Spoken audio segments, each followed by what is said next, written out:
दोस्तों आज की वीडियो में हम देखने जा रहे हैं दिल्ली डेवलपमेंट अथॉरिटी के अंदर कुछ वैकेंसी निकली हुई है, तो कैसे आप इन्हें घर बैठे अपने लैपटॉप के द्वारा ऑनलाइन अप्लाई कर सकते हैं। तो सबसे पहले मैं आपको वैकेंसी बता देता हूं कौन कौन सी वैकेंसी हैं। इसमें वैसे तो काफ़ी सारी वैकेंसी हैं, आप इसकी पूरी डिटेल इस वीडियो के नीचे मैंने एक लिंक दिया हुआ है, वहाँ पर क्लिक करके आप देख सकते हैं। तो फिलहाल मैं जो आपको बता देता हूँ, जो मेन है सबसे ज़्यादा लोगों के द्वारा भरी जाती है वो मैं आपको बता देता हूँ। देखिए, अगर आप 10वीं पास हैं तो आप ये माली वाली पोस्ट भर सकते हैं, इसमें सिर्फ 10वीं पास मांगी है। और अगर आपने किसी भी सब्जेक्ट से ग्रेजुएशन की हुई है तो आप पटवारी वाली जो पोस्ट है ये अप्लाई कर सकते हैं। तो मैं आपको इन दोनों को ही आज अप्लाई करके दिखाऊंगा कि कैसे आपको इन्हें ऑनलाइन अप्लाई करना है। तो चलिए बिना देरी किए हुए हम स्टार्ट कर लेते हैं अपनी वीडियो और देख लेते हैं इन्हें कैसे अप्लाई करेंगे। तो यहाँ पर आपको पोस्ट पे सबसे पहले सेलेक्ट कर देना है और मैं आपको माली वाली बता देता हूँ। तो माली पे आपको क्लिक करते ही यहाँ पोस्ट कोड ऑटोमेटिक्स यहाँ पर आ जाएगा। इसके बाद यहाँ पर आपको अपना नाम डाल देना है। मैं अपने फ्रेंड का फॉर्म आपको भर के दिखा रहा हूँ, तो आप अपना नाम वैसे ही डालते जाइए जैसे मैं आपको यहाँ पर बताता जाता हूँ। तो चलिए, मेरे फ्रेंड का नाम है रविंदर, मैं डाल देता हूँ रविंदर। इसके बाद यहाँ पर आपको अपने मोबाइल नंबर डालने हैं और यही मोबाइल नंबर आपको दोबारा से यहाँ पर डाल देने हैं और यहाँ पर आपको अपनी ईमेल आईडी डालनी है। इसके बाद आपको यहाँ नीचे जाना है और यहाँ पर यही ईमेल आईडी आपको दोबारा से डाल देनी है और ये जो कोड है ये आपको इस डब्बे में एज इट एज डाल देना है। Y छोटा, W छोटा, F छोटा, Z छोटा, 8, P छोटा और F छोटा। इसके बाद आपको क्लिक करना है सबमिट पे और यहाँ पर एक मैसेज देगा, आपको इसे पढ़ लेना है और कर देना है ओके पे क्लिक। तो देखिए, यहाँ पर साइन अप का सक्सेसफुल का मैसेज आ चुका है और हमारे जो एप्लीकेशन नंबर हैं वो भी यहाँ पर आ चुके हैं। तो आप अपने एप्लीकेशन नंबर को किसी भी बुक वगैरह के अंदर सेव करके रख लीजिए। इसके बाद आपको यहाँ क्लोज पे क्लिक कर देना है और यहाँ नीचे जाना है, जहाँ पर आप देख सकते हैं आपने जो जो डिटेल डाली थी वो यहाँ पर फिलअप हो चुकी हैं। तो आपने एक बार अच्छे से चेक कर लीजिए ये ठीक है या नहीं है। अगर आप ये ठीक नहीं है तो इन्हें आप चेंज भी कर सकते हैं। तो फिलहाल हमें क्या करना है, देखिए यहाँ ऊपर एक मैसेज दिया हुआ है। तो यहाँ पे देखिए एक मैसेज दिया गया है जिसमें बताया गया है कि आपने जो साइन अप है ये सक्सेसफुल कर लिया है और अपने फॉर्म को कंप्लीट भरने के लिए आपकी जो ईमेल आईडी है उस पर हमने आपके जो फॉर्म का रजिस्ट्रेशन नंबर और पासवर्ड है वो भेज दिया है। तो वहाँ पर जाकर आपको अपने रजिस्ट्रेशन नंबर और आईडी को लेकर ये फॉर्म कंप्लीट करना है। तो मैं आपको दिखा देता हूँ कि कैसे आपको अपनी ईमेल आईडी पे वो रजिस्ट्रेशन नंबर और पासवर्ड मिलेंगे। तो ये ईमेल आईडी मैंने यहाँ पर अपनी खोली हुई है, तो मैं दिखा देता हूँ। आपके जो एप्लीकेशन नंबर हैं, यूज़र आईडी हैं, वो यहाँ पर आ जाएंगे और आपका जो पासवर्ड है वो इस प्रकार से यहाँ पर आ जाएगा। तो आपको यहाँ से इन दोनों चीज़ों को ले लेना है। इसके बाद आपको इस वेबसाइट पर दोबारा जाना है। इसका लिंक मैं आपको दे दूँगा जो वीडियो की डिस्क्रिप्शन में है, तो वहाँ पर क्लिक करके आप वापस दोबारा से यहाँ पर चले जाइए और जो ये आपकी यूज़र आईडी है और पासवर्ड है उनको आपको यहाँ पर पेस्ट कर देना है और इसके बाद आपको क्लिक करना है लॉगिन पे और यहाँ पर आपको सेव कर देना है। तो देखिए, जो ये option go to application form का यहाँ पर आ रहा है, ये उस समय नहीं आ रहा था। मैं आपको दिखा देता हूँ, ये देखिए यहाँ पर नहीं आ रहा है, लेकिन जैसे ही आप दोबारा से लॉगिन करेंगे तो ये options go to application form का ऑटोमेटिक यहाँ पर आ जाएगा। तो आपको यहाँ पर ही क्लिक करना है, गो टू एप्लीकेशन फॉर्म पर। तो जैसे ही आप यहाँ पर क्लिक करेंगे आपके सामने इस प्रकार से एक लोडिंग का मैसेज आएगा, तो आपको इसे लोडिंग होने देना है। तो लोडिंग होने के बाद आपके सामने इस प्रकार से एक मैसेज आएगा, आपको इसे क्लोज कर देना है और यहाँ पर हमारा जो ये फॉर्म है यहाँ पर खुल चुका है। तो यहाँ पर क्या क्या चीज़ें फिलअप करनी है वो मैं आपको बता देता हूँ। तो देखिए, सबसे पहले यहाँ पर एलिजिबिलिटी डिटेल करनी है, फिर पर्सनल डिटेल करनी है, फिर क्वालिफिकेशन डिटेल करनी है और फिर डिक्लेरेशन करना है। तो सबसे पहले हम एलिजिबिलिटी डिटेल ही कर लेते हैं। तो यहाँ पर जो चीज़ हमने ऑलरेडी फिल की हुई थी वो हमें दोबारा से फिलअप करने की ज़रूरत नहीं है और जो चीज़ हमने नहीं भरी थी वही हमें यहाँ पर फिलअप करनी है। तो यहाँ पर कैटेगरी पूछी गई है, तो आपकी जो कैटेगरी है वो आप यहाँ पर सेलेक्ट कर लीजिए। इसके बाद यहाँ पर जेंडर पूछा गया है, तो यहाँ पर आप मेल या फीमेल कुछ भी कर सकते हैं। तो इसके बाद यहाँ पर आपकी डेट ऑफ बर्थ पूछी गई है, तो मैं यहाँ पर अपने फ्रेंड की डेट ऑफ बर्थ डाल देता हूँ।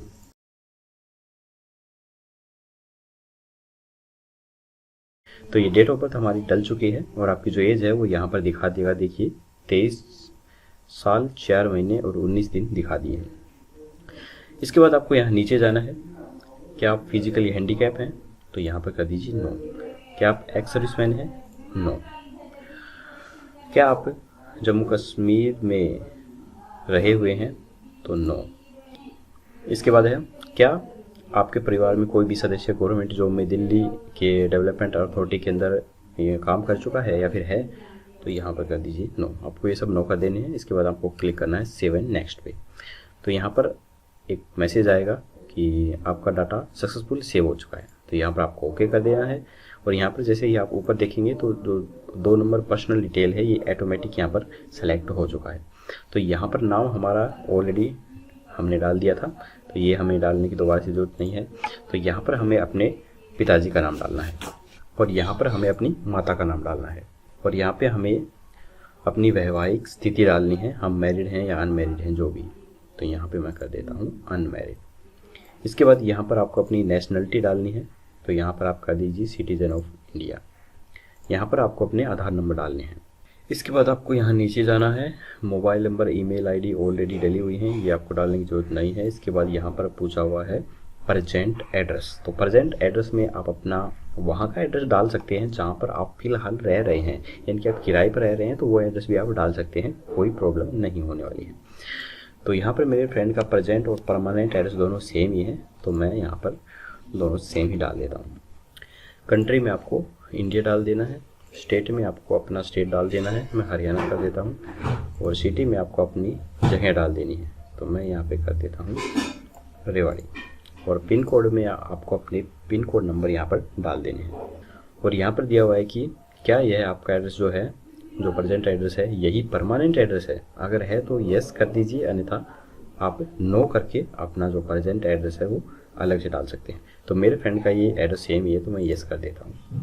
तो जैसे ही आप ये यस करेंगे तो यहाँ पे देखिए ये जो एड्रेस है ये सेम यहाँ पर नीचे डल जाएगा। इसके बाद आपको क्लिक कर देना है सेव एंड नेक्स्ट पे।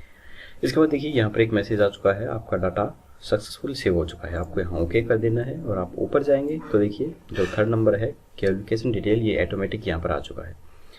तो हमें अपनी एजुकेशन क्वालिफिकेशन डिटेल यहाँ पर डालनी है।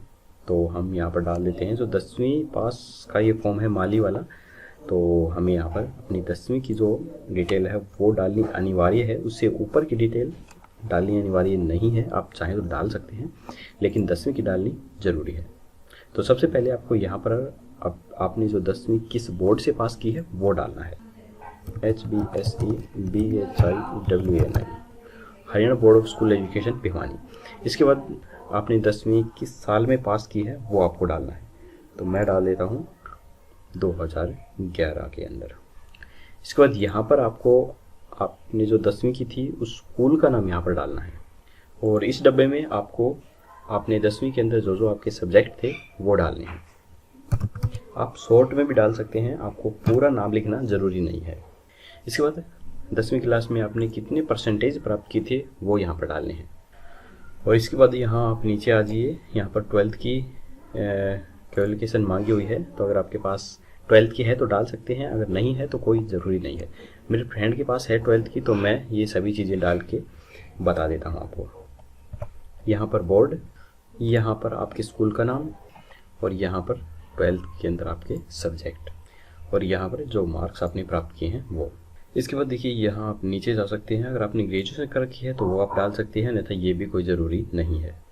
तो मैं ग्रेजुएशन वालों के लिए बता देता हूँ क्या क्या चीज़ें यहाँ पर डालनी है। तो यहाँ पर डिग्री नेम है, यानी कि आपने ग्रेजुएशन किससे की है। तो मेरे फ्रेंड ने करी है बैचलर ऑफ आर्ट। इसके बाद यहाँ पर दिया हुआ है स्पेशलाइजेशन, तो यहाँ पे मैं लिख देता हूँ आर्ट। इसके बाद आपको यहाँ पर साल डाल देना है, आपने ग्रेजुएशन किस साल में पास की। यहाँ पर आपको अपने कॉलेज का नाम डालना है या फिर आप यूनिवर्सिटी का नाम भी डाल सकते हैं। और यहाँ पर आपको परसेंटेज डालनी है। इसके बाद आप यहाँ नीचे आ जाइए, अगर आपने पोस्ट ग्रेजुएशन की है तो वो भी आप डाल सकते हैं। ये मैं छोड़ देता हूँ, मेरे फ्रेंड ने सिर्फ ग्रेजुएशन ही कर रखी है। इसके बाद अगर आपके पास कोई एक्सपीरियंस है तो वो आप यहाँ पर ऐड न्यूरो पे क्लिक करके डाल सकते हैं। फिलहाल मेरे फ्रेंड के पास कोई एक्सपीरियंस नहीं है और इसके अंदर एक्सपीरियंस ज़रूरी भी नहीं है, तो आप इसे खाली भी छोड़ सकते हैं। तो इसके बाद आप क्लिक कर दीजिए सेव एंड नेक्स्ट पर। तो यहाँ पर देखिए एक मैसेज आ चुका है, डाटा सेव सक्सेसफुल, आपका डाटा सक्सेसफुल सेव हो चुका है। तो आप यहाँ पर ओके कर दीजिए और इसके बाद हमें यहाँ वापस ऊपर की तरफ जाना है और जो ये लास्ट वाला ऑप्शन है डिक्लेरेशन वाला, ये यहाँ पर ऑटोमेटिक सेलेक्ट हो चुका है और यही हमें यहाँ पर डालना है। तो देखिए इसमें क्या क्या चीज़ें मांगी गई हैं, हमें क्या क्या यहाँ पर डालनी है। तो देखिए अगर आप SC/ST कैंडिडेट हैं तो गवर्नमेंट के द्वारा उन्हें छूट दी जाती है, तो आपकी जो टोटल फीस है यहाँ पर 0 दिखाएगा। अगर आप जनरल या OBC से हैं तो उनको कुछ चार्ज देना पड़ता है, तो वो फीस यहाँ पर दिखा देगा जो आपको चार्ज देना है। तो ये सब चीज़ें, कितना चार्ज देना है, क्या चार्ज देना है, फॉर्म से रिलेटेड सारी डिटेल आप इस वीडियो के नीचे दिए डिस्क्रिप्शन में लिंक पर क्लिक करके देख सकते हैं। तो फिलहाल हमें आगे क्या करना है वो मैं आपको बता देता हूँ। आपको क्या करना है, यहाँ पर अपनी एक फ़ोटो अपलोड करनी है और एक सिग्नेचर अपलोड करनी है। तो फ़ोटो को अपलोड करने के लिए क्लिक हियर टू अपलोड पे आपको क्लिक कर देना है। तो यहाँ पर देखिए ब्राउज का ऑप्शन आ गया है, आपको ब्राउज कर देना है। तो जैसे ही आप ब्राउज करेंगे आपके कंप्यूटर की जो स्क्रीन है वो यहाँ पर खुल के सामने आ जाएगी, और जहाँ पर भी आपकी फ़ाइल रखी हुई है आपके कंप्यूटर में, आप उसे निकाल के अपनी फ़ोटो को यहाँ पर सेलेक्ट कर सकते हैं। तो यहाँ पर मैं आपको एक चीज़ और बता देता हूँ, अगर आपको मालूम नहीं है कि फ़ोटो का साइज़ कम या ज़्यादा कैसे किया जाता है, तो मैंने इस वीडियो के नीचे डिस्क्रिप्शन में उसका लिंक दिया हुआ है, तो आप उस पर क्लिक करके वो भी सीख सकते हैं। फिलहाल हमें क्या करना है, देखिए अपने लैपटॉप में जहाँ पर फ़ोटो रखी है उसे इस प्रकार से सेलेक्ट कर देना है और ओपन पे क्लिक कर देना है। तो यहाँ पर हमारी फ़ोटो इस प्रकार से देखिए फाइल अपलोड सक्सेसफुल हो चुकी है, और इसे आपको क्लोज कर देना है। इसी प्रकार से आपको अपने सिग्नेचर जो है वो भी अपलोड करने हैं। आपको यहाँ पर ब्राउज पे क्लिक कर देना है, और इसके बाद आपके जो सिग्नेचर हैं वहाँ आपको क्लिक करना है, और इसके बाद ओपन पे क्लिक करना है। तो आपके सिग्नेचर भी यहाँ पर अपलोड हो जाएंगे। ये देखिए फाइल अपलोडेड सक्सेसफुल। इसके बाद आपको इसे क्लोज कर देना है और नीचे जाना है। जो ये कोड है ये एज इट एज आपको यहाँ पर डाल देना है। तो यहाँ पर Z छोटा दिया गया है, तो हम Z छोटा कर देते हैं, और 7 5 J छोटा, फिर J छोटा, फिर 1 और फिर F छोटा। इसके बाद आपको एग्री पे क्लिक करके सबमिट दबा देना है, और यहाँ पर एक मैसेज दिया हुआ है कि आप रियल में इसे सबमिट करना चाहते हैं या नहीं। तो देखिए मोस्ट इम्पॉर्टेंट बात है, इसे आप गौर से सुनिए। आप इस फॉर्म को एक बार अच्छे से चेक कर लीजिए, उसके बाद आप यहाँ पर ओके क्लिक कीजिए, ठीक है। तो यहाँ पे ओके जैसे ही आप कर देंगे तो आपके सामने जो ये फॉर्म है ये दिखा देगा कि आपका फॉर्म सक्सेसफुल यहाँ पर सबमिट हो चुका है। ये देखिए मैसेज भी आ चुका है। तो आप अपने फॉर्म को यहाँ पर चेक भी कर सकते हैं, पूरी डिटेल यहाँ पर दिखा देगा। देखिए जो हमें फिलअप की हैं वो सारी डिटेल यहाँ पर दिखा देगा। ये देखिए यहाँ पर सारी डिटेल दिखा दी गई है, फ़ोटो और सिग्नेचर तक। तो अब हमें क्या करना है, हमें अपने फॉर्म का प्रिंट लेना है। तो हम क्या करेंगे, यहाँ प्रिंट पे क्लिक कर देंगे। तो जैसे ही हम प्रिंट पे क्लिक करेंगे हमारे सामने ये पॉपअप विंडो खुल के आएगी सामने, और यहाँ पर हमारा प्रिंट आ जाएगा। ये देखिए पूरा प्रिंट यहाँ पर आ चुका है। आपको क्या करना है, यहाँ सेव पे क्लिक कर देना है। जैसे ही आप सेव पे क्लिक करेंगे तो ज़रूरी नहीं है कि आप अपने प्रिंटर के थ्रू इसे निकालें, आप PDF के रूप में अपने लैपटॉप में इसे सेव भी कर सकते हैं। तो मैं आपको हमारे लैपटॉप में डेस्कटॉप पे ही इसे सेव करके दिखा देता हूँ। तो मेरे फ्रेंड का नाम रविंदर था, तो मैं लिख देता हूँ DDA फॉर्म 2020 लिखा हुआ है, इसके आगे मैं लिख देता हूँ RAVINDE रविंदर। इसके बाद मैं इसे सेव कर देता हूँ। तो देखिए ये हमारे डेस्कटॉप पे सेव हो जाएगा। ये देखिए DDA फॉर्म 2020 रविंदर, ठीक है। तो जैसे ही आप इसे क्लिक करेंगे तो ये आपके जो कंप्यूटर में ओपन हो जाएगा। तो आप देख सकते हैं इसको, अपने फॉर्म को। अगर आप चाहें तो किसी भी शॉप की दुकान पर जाकर आप इसे प्रिंट भी करवा सकते हैं। बस आपको करना क्या है, इस PDF फाइल को एक पेन ड्राइव में डाल के शॉप पे लेके जाना है। तो वहाँ पर आप जाकर इसे जो भी चार्ज लगता है 2 रुपये, 5 रुपये या 10 रुपये, आप इसे प्रिंट भी करवा सकते हैं। तो देखिए दोस्तों ये फॉर्म हमारा कंप्लीट अप्लाई हो चुका है, और मैंने जो ये फॉर्म आपको बताया था ये माली की पोस्ट वाला फॉर्म बताया था। तो अगर आप ग्रेजुएशन लेवल का जो पटवारी का फॉर्म है वो भी भरना चाहते हैं तो आपको वो अलग से भरना पड़ेगा, इसमें वो अप्लाई नहीं होगा। ये सिर्फ माली का ही अप्लाई हुआ है। तो आपको अगर वो भी अप्लाई करना है तो आपको यही प्रोसेस दोबारा से करना होगा, और पोस्ट के अंदर आपको माली की जगह वहाँ पर पटवारी सेलेक्ट करना होगा। बाकी सारा प्रोसेस बिल्कुल सेम है। इसी प्रकार से आपको ये दोनों फॉर्म अप्लाई करने होंगे, 2 बार आपको अप्लाई करने होंगे, तभी ये माली और पटवारी के अप्लाई होंगे। तो मुझे आशा है कि दोस्तों मेरे द्वारा बताई गई पूरी जानकारी आपको अच्छे से समझ में आई होगी, और आप खुद घर बैठ के इस फॉर्म को ऑनलाइन अप्लाई कर भी सकते हैं। तो प्लीज़ हमारी इस वीडियो को लाइक, शेयर और सब्सक्राइब करना बिल्कुल मत भूलिए। तो जल्दी मिलेंगे ऐसी ही एक और नई वीडियो के साथ। तब तक के लिए जय हिंद, जय भारत।